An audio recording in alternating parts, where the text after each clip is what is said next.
सुप्रभात बच्चों। आज हम आपकी 9वीं कक्षा के केमिस्ट्री पार्ट का बेसिक स्टडी स्टार्ट करते हैं। चलिए, आप लोगों को केमिस्ट्री, फिजिक्स और biology 9th 10th complete syllabus हमारे एलिमेंटोलॉजी चैनल पर मिल जाएगा।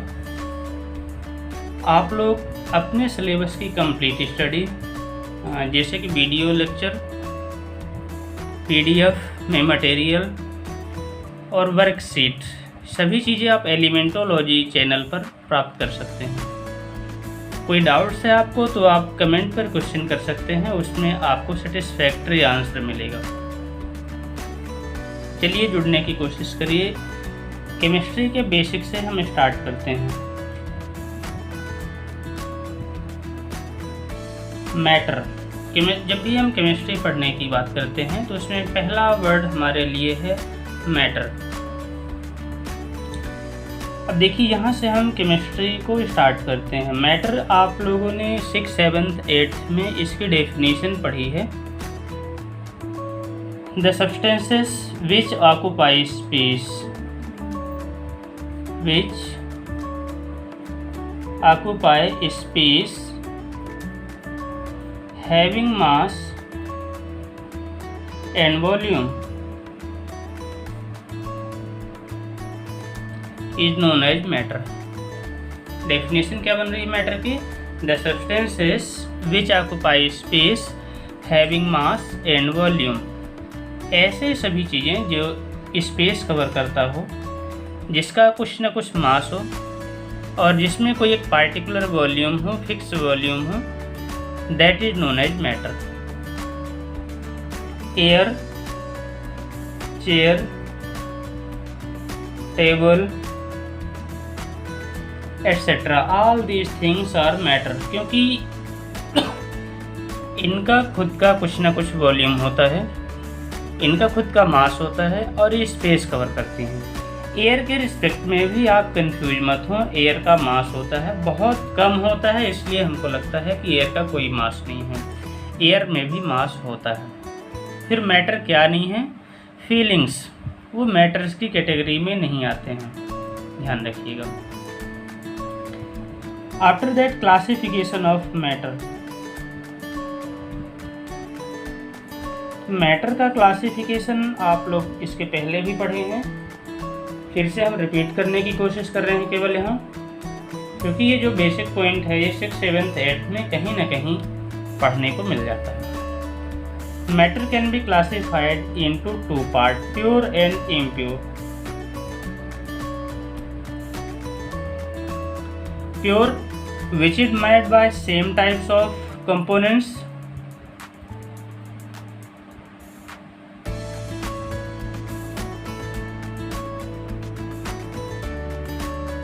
and impure which is made by 2 or more than 2 types of component। combination of 2 or more than 2 components form impure substances।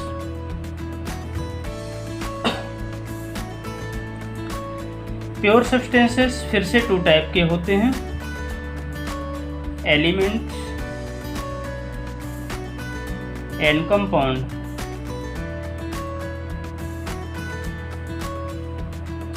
Impure substances mixture होते हैं। Mixture को फिर से हम classified करें तो इसके 2 टाइप मिलेंगे, homogeneous mixture and heterogeneous mixture. Homogeneous mixture and heterogeneous mixture. Pure में एलिमेंट एंड कंपाउंड 2 पार्ट में। एलिमेंट क्या हैं, इनकी डेफिनेशन, तो डेफिनेशन वगैरह हम बाद में देखते हैं, पहले इसका क्लासिफिकेशन कंप्लीट कर लें, फिर एक तरफ से सभी को डिफाइन करने की कोशिश करते हैं। Elements classify in 3 part, that is atom, metal, non metal and semi metal. Semi metal is also known as metalloid। This was the classification of elements. Compound classification two types हैं compound के, organic compound and inorganic compound. Organic and inorganic in case of compound, and metal, semi-metal and non-metal in case of element.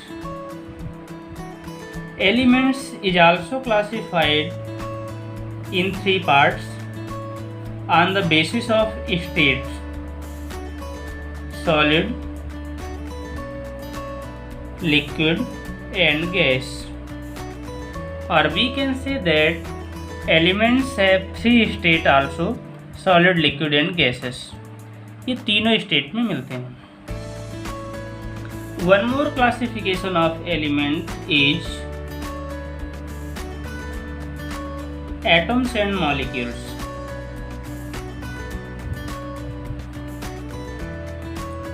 Atoms and molecules. So this was the classification of matter. अभी और classification देखेंगे तो organic में फिर ढेर सारा classification मिलता है, बट वो बाद में डिस्कशन का है, यहाँ डिस्कशन का पॉइंट नहीं है. Now we have to define one by one all the words use in the classification. First of all,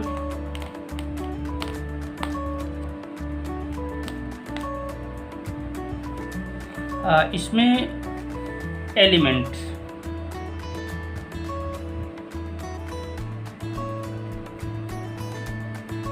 the substances which are made by the combination of same types of atoms or molecules. What is the elements? The substances which are made by same types of atoms or molecules.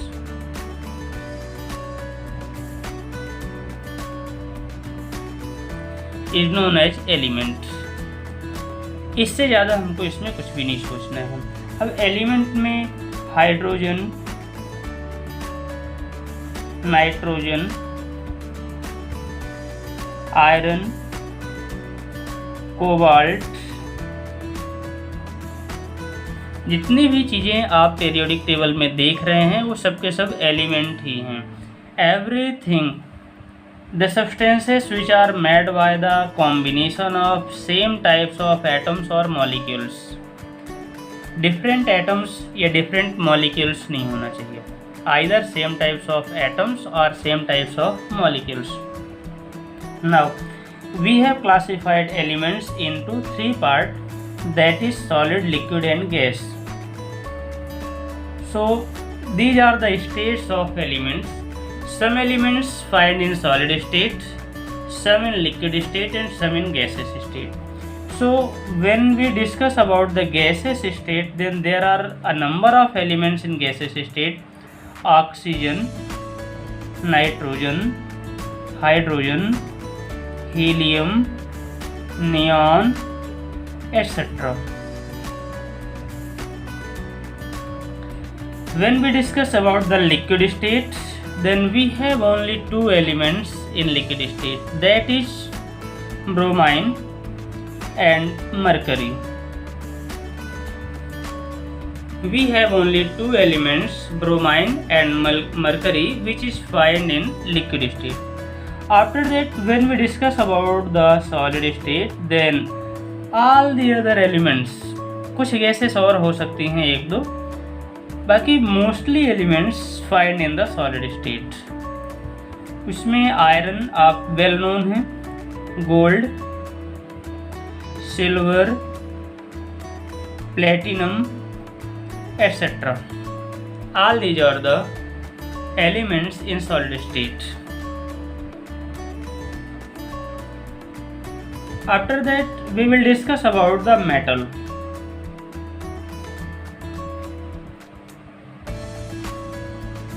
The elements having free electron and good conductor of heat and electricity. The elements having free electron having free electron and good conductor of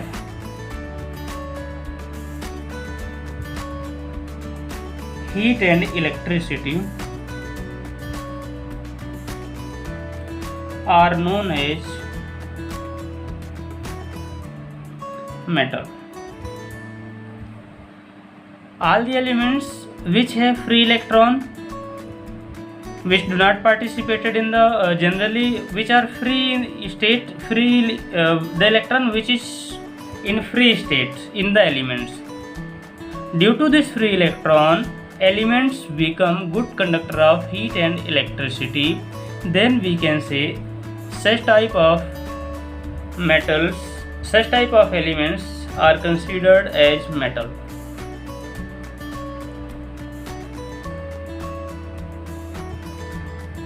after example of this metal के example में gold, platinum, copper,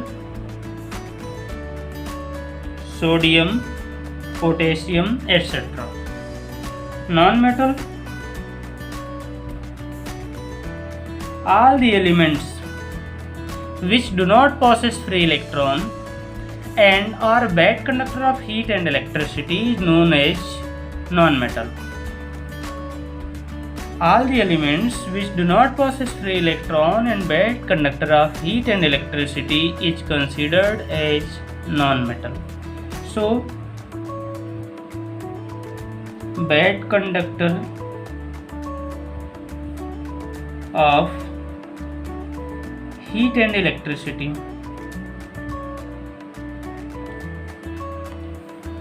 do not possess free electron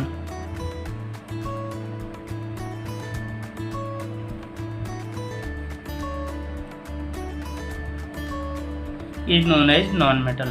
example में carbon, nitrogen, phosphorus, sulphur etcetera. These are the example of non-metals.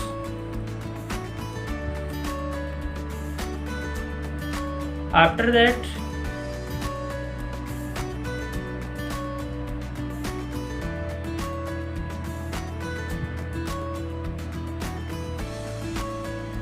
semi-metal.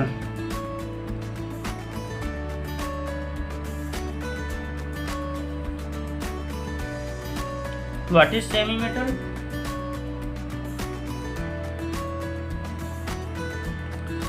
What is semi-metal? The substances generally which have non-metallic property.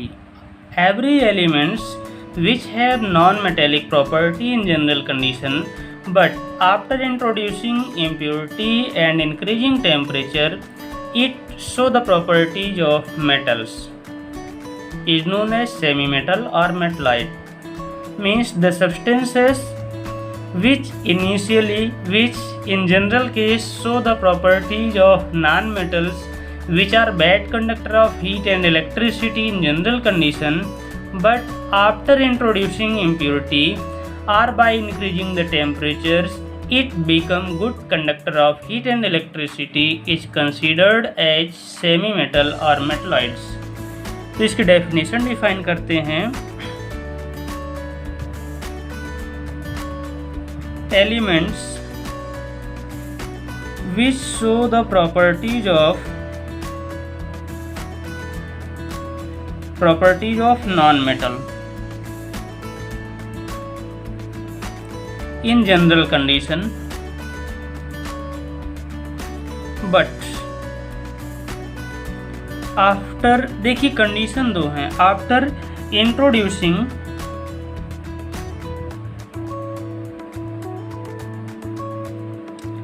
impurity or increasing temperature, it become good conductor.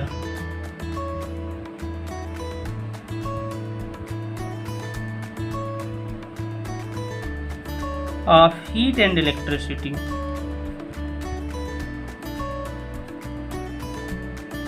Is known as semi-metal.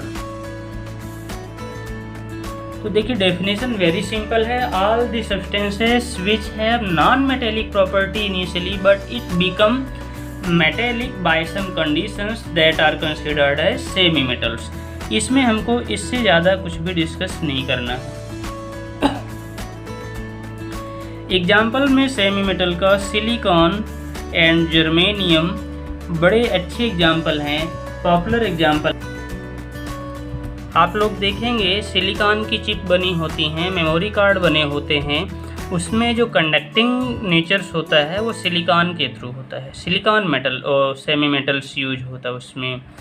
So these are the classification of elements on the basis of metallic non-metallic property. Now we will discuss about the atoms and molecules.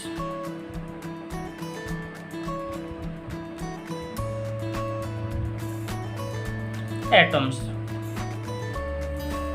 देखिए हमारी India में एक महर्षि कणाद हुए हैं, उन्होंने लगभग 2500 years ago, कितने साल पहले की बात कर रहे हैं, 2500 साल पहले उन्होंने एक कॉन्सेप्ट दिया था, एक सिद्धांत दिया था। उन्होंने बताया था संस्कृत में कि everything of this universe is made by the very smaller particles, these smaller particles are known as कण और परमाणु। महर्षि कणाद ने बताया था, क्योंकि कणाद महर्षि कणाद, देखिए जो महर्षि कणाद हैं उस टाइम के ये साइंटिस्ट ही कहलाएंगे। हम लोग इनको जो है साइंटिस्ट ना कह के ऋषि कहते थे, महर्षि कहते थे, महान ऋषि थे, मतलब महान साइंटिस्ट की कैटेगरी में हम इनको मेंशन कर सकते हैं। इन्होंने 2500 साल पहले बताया था कि everything of this universe are made by very smaller particles, these smaller particles are known as कण। कण क्यों कहे, क्योंकि इनका नाम कणाद था, उसके बेस पर इनको उसको कण नेम दिया गया, या उसका नेम उन्होंने परमाणु दिया। परमाणु जिसको इंग्लिश में एटम कहते हैं, इसी परमाणु को इंग्लिश में एटम डिफाइन करते हैं। तो ये 2500 साल पहले, जबकि दूसरे कंट्रीज में ज्ञान का कोई नामो निशान नहीं था, तब महर्षि कणाद ने इस चीज़ को डिफाइन किया था। खैर वो किसी साइंस की बुक में वैसे डिफाइन नहीं मिलता कि वो साइंटिस्ट की कैटेगरी में हैं, बट हम यदि उसके उनके विचार को, उनकी जो रचनाएं हैं उनको देखें तो वो बड़े साइंटिस्ट की कैटेगरी में रखे जाएंगे। After that in the year of 1808 John Dalton एक इंग्लैंड के साइंटिस्ट हुए हैं। जॉन डाल्टन की बड़ी इंटरेस्टिंग स्टोरी है। ये क्लास 7th तक पढ़े थे और 7th क्लास पढ़ने के बाद छोड़ दिए थे स्कूल। रीज़न है कि उनके लोकल एरिया में स्कूल नहीं थे जिसमें आगे की स्टडी वो कर सकें। अपने अगल बगल पड़ोस के बच्चों को पढ़ाना शुरू किया और वो अपने पड़ोस में, अपने एरिया में इस टाइप से पॉपुलर हुए कि बच्चे स्कूल जाना बंद करके उनके घर में आके बैठ के पढ़ना शुरू कर दिए। जो हेडमास्टर था बगल की स्कूल का, जब वो संपर्क किए, पता चला, उन्होंने जब पता किया कि बच्चे स्कूल क्यों नहीं आ रहे, तो उन्होंने पाया कि जो मोस्टली स्टूडेंट हैं वो जाके जॉन डाल्टन के घर में बैठे रहते हैं, वहाँ जा कर के पढ़ाई कर रहे हैं। इस बात की इन्फॉर्मेशन उन्होंने सीनियर स्कूल में दी। वहाँ के प्रिंसिपल आए, जॉन डाल्टन से कारण पूछा तो बताया कि मैं गरीब घर से हूँ और मेरे पास आने जाने का कोई सोर्स नहीं है, मैं नहीं जा सकता। तो वो अपनी स्कूल में ले गए, जॉन डाल्टन को 8th क्लास में एडमिशन दिया 2 साल बाद, और फिर अपने आगे की स्टडी शुरू की।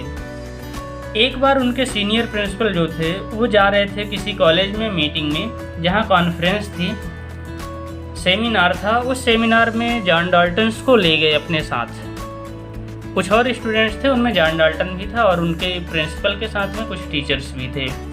जब कॉलेज का सेमिनार अटेंड किया जॉन डाल्टन ने, तो जॉन डाल्टन बड़ा इंटरेस्टिंग, पढ़ने के लेकर के बड़ा ईगर स्टूडेंट था, कीन ऑब्जर्वेशन इसका रहता था। तो अपने प्रिंसिपल से पूरा उस दिन का स्पीच सुनने के बाद शेयर किया कि मैं उस जो गेस्ट लेक्चर थे उनसे मिलना चाहता हूँ। प्रिंसिपल ने टाइम मांगा और उनसे ले जाके जॉन डाल्टन को मिलवाया। जॉन डाल्टन जब उनसे मिले बड़े प्रभावित हुए और वो साइंटिस्ट, जो कॉलेज के प्रोफेसर्स थे, जो साइंटिस्ट थे, वो भी जॉन डाल्टन को अपनी लैब, उनसे बातें करने के बाद इतने प्रभावित हुए कि अपने लैब में रख लिए उनको कि हमारे लैब में काम करेगा जॉन डाल्टन। जॉन डाल्टन वहीं से रहते हुए अपने आगे की पढ़ाई कंप्लीट किया और कॉलेज में एक दिन प्रोफेसर अपना कुछ रिसर्च वर्क किए टेबल में छोड़ दिए। तब तक जॉन डाल्टन कॉलेज में एडमिशन ले चुका था। तो डाल्टन ने जब प्रोफेसर चले गए तो टेबल में रखे हुए रिसर्च पेपर को बारीकी से पढ़ा, एक तरफ से उसको फर्स्ट टू लास्ट एक बार दो बार पढ़ा। और दूसरे दिन प्रोफेसर जब कहते हैं डाल्टन से कि वो पेपर ले आओ, उस पर भी कुछ करेक्शन करना है, तो वो प्रोफेसर को बताता है कि सर इसमें ये करेक्शन की गुंजाइश है।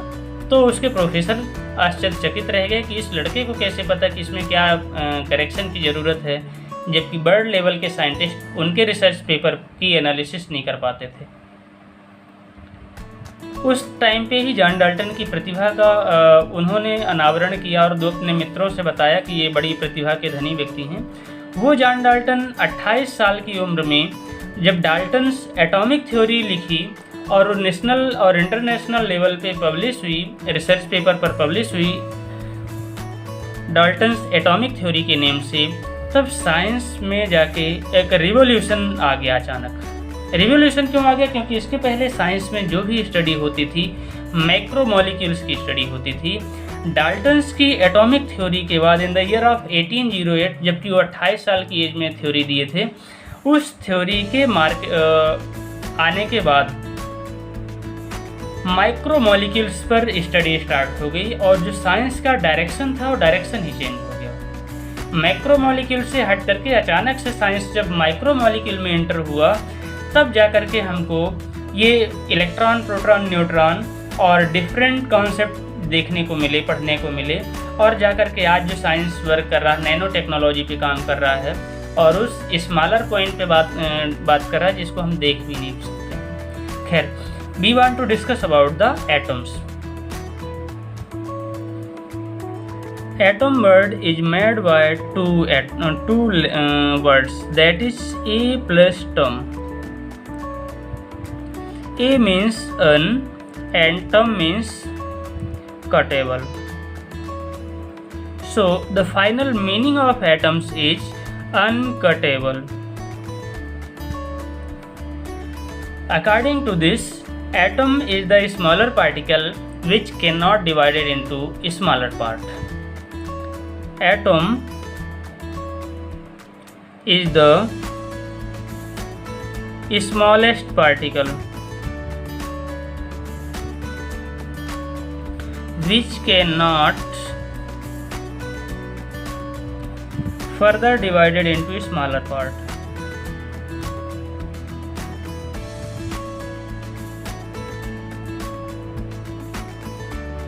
This is the definition of atom. लेकिन ये जॉन डाल्टन ने लिखा था और जॉन डाल्टन 1808 में लिखे थे, 1808 में लिखे थे।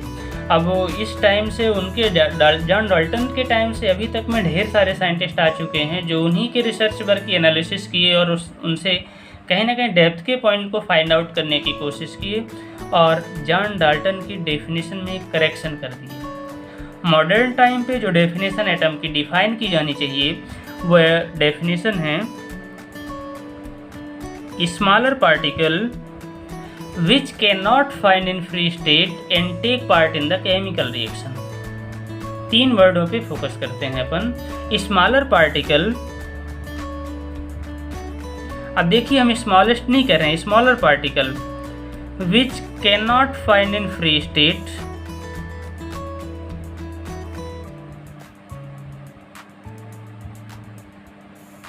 and take part in the chemical reaction.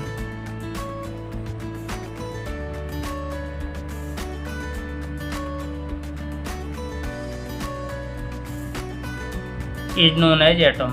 तो देखिए क्या क्या हमने मेंशन किया। स्मॉलर पार्टिकल, स्मॉलेस्ट नहीं कह सकते हैं क्योंकि अब एटम को इलेक्ट्रॉन, प्रोटॉन, न्यूट्रॉन में डिवाइड किया जा चुका है। Smaller particle which can not find in free states and take part in the chemical reaction. ऐसे पार्टिकल्स की बात कर रहे हैं जो स्मॉलर हो, फ्री स्टेट में नहीं मिलता हो और किसी केमिकल रिएक्शन में पार्टिसिपेट करता हो, एटम कहलाता है। This is the latest definition of atom. Example of atom, H hydrogen, this is the example of atom. Oxygen, nitrogen. जब हम इस फॉर्म में इनको लिखने की कोशिश करते हैं then these are the example of atom. Helium. After that molecule.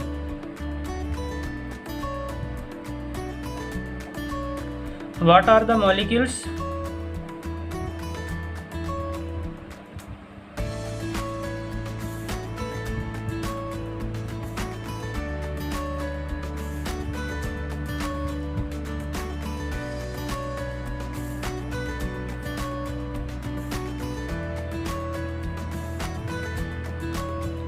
क्या डेफिनेशन डिफाइन करेंगे? कंबाइंड फॉर्म ऑफ टू और more than two atoms is known as molecule. Combined form of two or more than two atoms is known as molecule. For example, H plus H is equals to H2. So this is the example of molecule. H2 is molecule and HH are the atoms. O plus O is equals to O2. This is the example of molecule. N2, Cl2, P4, S8, HCl, H2O, NH3, all these are the example of molecules. Now, when we see this line, then we find that N2Cl2, P4, S8, and these are made by the combination of same types of atom. But when we discuss about HCl, H2O and NH3, then find that these are made by two different types of atom. So we classify the molecules into two parts. It means there are two types of molecule. कौन कौन से होते हैं two types of molecules? That are homoatomic molecule and heteroatomic molecule.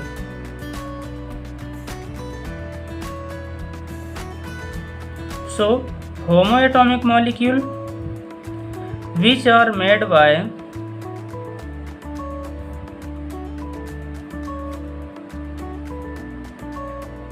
same types of atom. The molecules which are made by the combination of same types of atom, like as H plus H is equals to H2. So these are the homoatomic molecules. And last three molecules are the heteroatomic molecules, means which are formed by the combination of two or more than two different types of elements.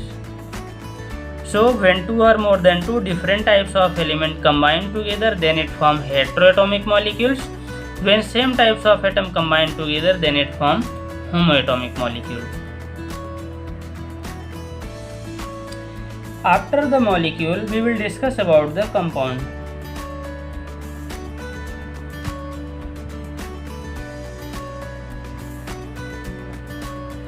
What are the compounds? So we will define it. When two or more than two elements or molecules, two or more than two atoms or molecules combine together in a fixed ratio, then it form compound. क्या define कर रहे हैं? When two or more than two atoms or molecule combine together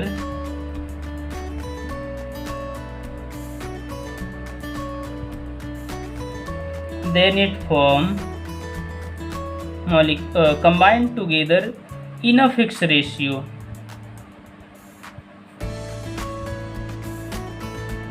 Then it form compound.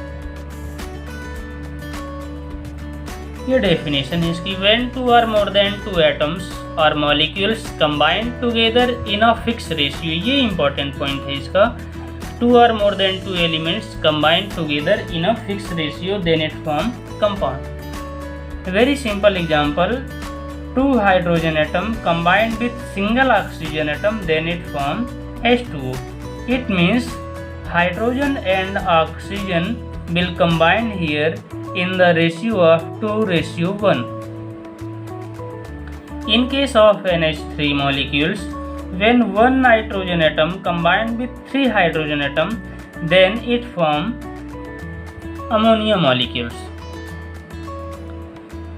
If we will change the ratio of atoms, then different types of compound will be obtained that may be exist or not exist.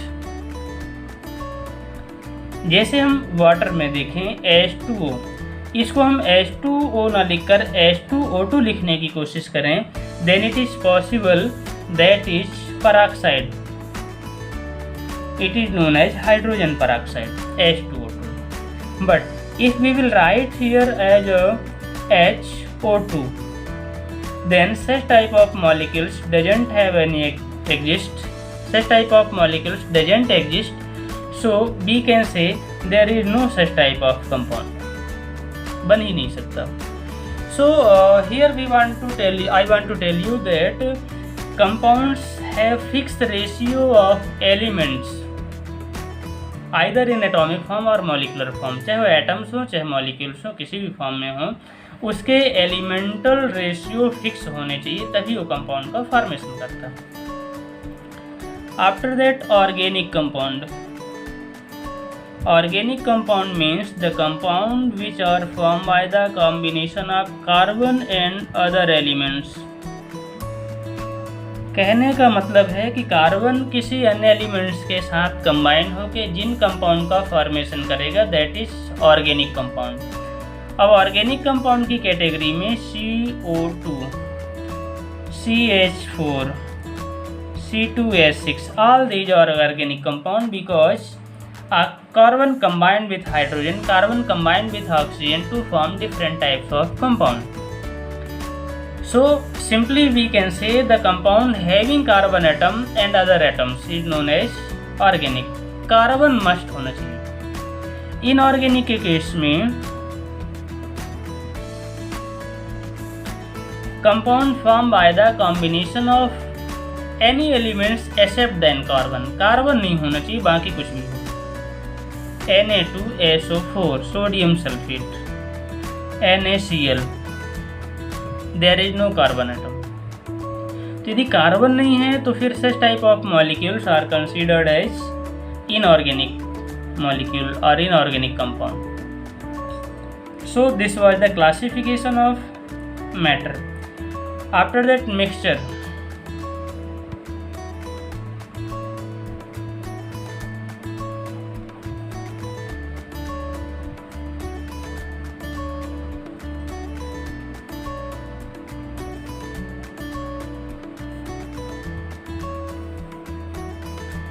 यदि आप 2 और more than 2 compounds को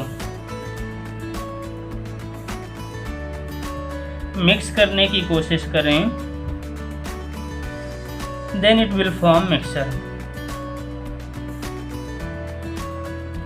when 2 और more than 2 compound mix together in any ratio, किसी भी ratio में आप उनको मिक्स कर दें, 2 कंपाउंड हो, मोर देन 2 कंपाउंड हो, किसी भी रेशियो में जब मिक्स होते हैं तो मिक्सचर का फॉर्मेशन करते हैं, रेशियो जब उनका फिक्स ना हो. वेरी कॉमन एग्जांपल आपको बताएं, हम आप टी लीव्स मिक्स करें, मिल्क ले रहे हैं, वाटर ले रहे हैं और उसमें शुगर ले रहे हैं. शुगर, वाटर, ये तो कंफर्म हो गया कंपाउंड. इसमें वाटर ऐड कर दिए, आप शुगर ऐड कर दिए, टी लीव्स और मिल्क. इसको ऐड करने के बाद जो आप चाय बनाते हैं वो चाय मिक्सचर है. क्योंकि उसमें फिक्स नहीं है कि कितने लीटर वाटर में कितना शुगर डालना है, कितना टी लीव्स डालना है. It depends on your interest, personally your interest. Different person का इंटरेस्ट डिफरेंट है, तो आप अपने तरीके से चाय बनाते हैं. So there is no fix ratio of water and sugar particles in the preparation of tea. इसलिए हम इसको मिक्सचर की कैटेगरी में रखते हैं, जिसमें डिफरेंट कंपोनेंट्स हों, डिफरेंट रेशियो में हो, जिनका रेशियो फिक्स नहीं किया जा सकता, that are considered as mixture. तो ये बेसिक क्लासिफिकेशन था. आप लोगों को atoms, atomic mass, molecular mass, molar mass number of moles, जो इसके जस्ट नेक्स्ट वीडियो में हम शेयर करेंगे। आप लोग जानना चाहते हैं, पढ़ना चाहते हैं तो वीडियो को लाइक कर देंगे ताकि आपको नेक्स्ट वीडियो की इन्फॉर्मेशन मिल सके। साथ में उसको आप सब्सक्राइब करेंगे वीडियो को, तो आपको नेक्स्ट वीडियो की इन्फॉर्मेशन तत्काल मिलती है और आप नेक्स्ट वीडियो को टाइमली देख सकेंगे। आपको हर वीडियो के लिंक में उससे रिलेटेड एक्सरसाइज के क्वेश्चन मिलेंगे जो डिफरेंट कंपटीशंस के लिए इम्पोर्टेंट हो सकते हैं। Thank you.